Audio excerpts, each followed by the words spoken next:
अस्सलाम वालेकुम अज़ीज़ान एमन, मैं तैयब एजाज़ उम्मीद करता हूँ तमाम लोग खैर वफ़ियत से होंगे। मेरे पास एक केस है, यूके विज़िट वीज़ा का केस है, जिसमें एक साहब है जिन्होंने अपने वालिदैन के साथ जो है वो ट्रैवल करना है, यूके जाना है और प्योरली उनका जो रीज़न ऑफ विज़िट है वो विज़िट वीज़ा ही है। अब उनके वालिदैन की कोई सोर्स ऑफ इनकम तो नहीं है, इनका अपना ज़ाती सोर्स ऑफ इनकम और ये बिज़नेस है।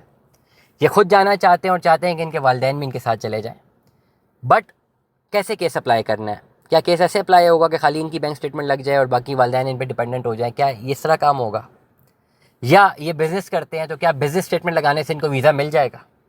ये 2 से 3 सवालात हैं जिनके जवाबात मैं आपको इस शॉर्ट से व्लॉग में दे रहा हूँ। देखिए, इस तरह के केसेस बहुत ज़्यादा ट्रिकी हैं, स्पेसिफिकली यूके के पर्सपेक्टिव में।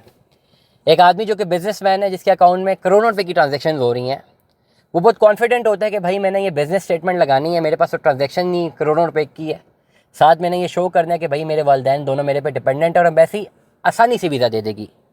यूके के केस में ऐसा नहीं होगा। यूके के केस में अगर आप ये गलती करेंगे तो भले आपकी ट्रैवल हिस्ट्री आधी दुनिया की भी हो, आपका यूके का वीज़ा रिजेक्ट हो जाएगा। क्योंकि अगर आप अपनी बिज़नेस स्टेटमेंट लगाएंगे तो बिज़नेस स्टेटमेंट लगाने के साथ स्पेसिफिकली सबसे पहले आपको रिजेक्शन आएगी कि भाई आपने बिज़नेस स्टेटमेंट लगाई है, business statement is not your personal statement. और बिज़नेस के ऊपर लाइबिलिटीज़ होती हैं। वी कैन नॉट से कि आपके पास जो क्लोजिंग बैलेंस पड़ा हुआ है बिज़नेस अकाउंट में ये आपका ही है। बिज़नेस के ऊपर मल्टीपल लाइबिलिटीज़ हो सकती हैं। हो सकता है 1 करोड़ रुपया क्लोजिंग बैलेंस है, बिज़नेस के ऊपर 4 करोड़ रुपये की लाइबिलिटी हो, ये तो हमें पता ही नहीं है। एम्बेसी हमेशा ये बात कहती है, डायरेक्टली और इनडायरेक्टली कहती है, डायरेक्टली तो नहीं कहती, इनडायरेक्टली लिखती है। तो इस पर्टिकुलर केस में आपको अपनी बिज़नेस स्टेटमेंट तो नहीं लगानी चाहिए। अगर आपकी पर्सनल बैंक स्टेटमेंट और उसमें मुतादिद ट्रांजेक्शन हुई हुई हैं, तब भी आपको जो है अपनी पर्सनल बैंक स्टेटमेंट भी नहीं लगानी चाहिए। आइडियल सिचुएशन ये है कि आपकी तीनों एप्लीकेंट्स की अलग अलग बैंक स्टेटमेंट हो और बड़ी सादी मुरादी सी बैंक स्टेटमेंट हो, जिसमें हर चीज़ प्रॉपर्ली फाइनेंशियली जस्टिफाइड हो, तब आपको वीज़ा अप्लाई करना चाहिए। अगर आप ये एक्टिविटी ऐसे नहीं करते और ख़ाली ब्लाइंडली अपने पैसे जो है लगा देते हैं, तो फिर आपको जो है ओवरऑल नुकसान इस सूरत में हो सकता है कि ये वीज़ा रिजेक्ट हो जाएगा।